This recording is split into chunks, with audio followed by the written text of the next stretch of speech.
This is Teenage Love, Deceit, Hurt, and Choices, written by Pearl Robinson, narrated by Susan Larson.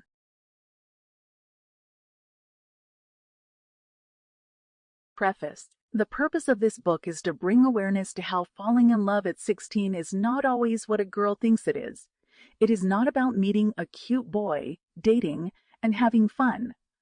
Tracy will learn that falling in love at 16 can also be a false feeling of true love. It is often like living in a dream and then waking up to reality and finding out that the boy is not who she thought he was.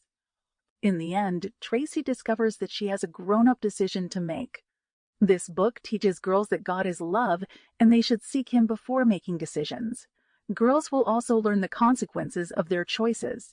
They will understand the importance of communicating with their mothers or other positive influences. Lastly, they will remember that their bodies belong to God, who truly loves them.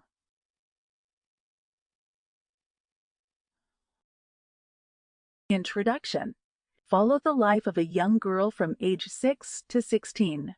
Many girls can relate to her story. Most girls can't wait to become teenagers and do things teens do to have fun, like going to the mall with friends and looking at boys. Most girls dream of meeting a cute boy, dating, and falling in love, or what they think is love. When Tracy turns 16, she meets Troy, and they begin to date. Everything was perfect initially, but then her life turned into deceit, hurt, and making difficult choices.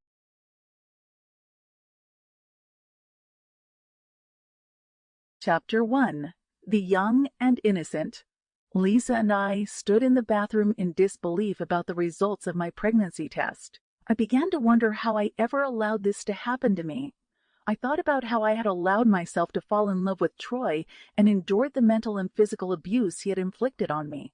I thought I was in love with him, but did I know true love? I was confused.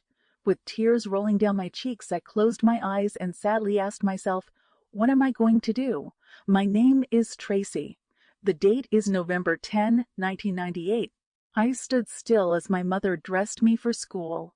I felt her love for me as she bundled me up in my little purple coat, scarf, gloves, and snow boots. I heard my parents talking earlier about this being the coldest day in Scranton, Pennsylvania in 10 years.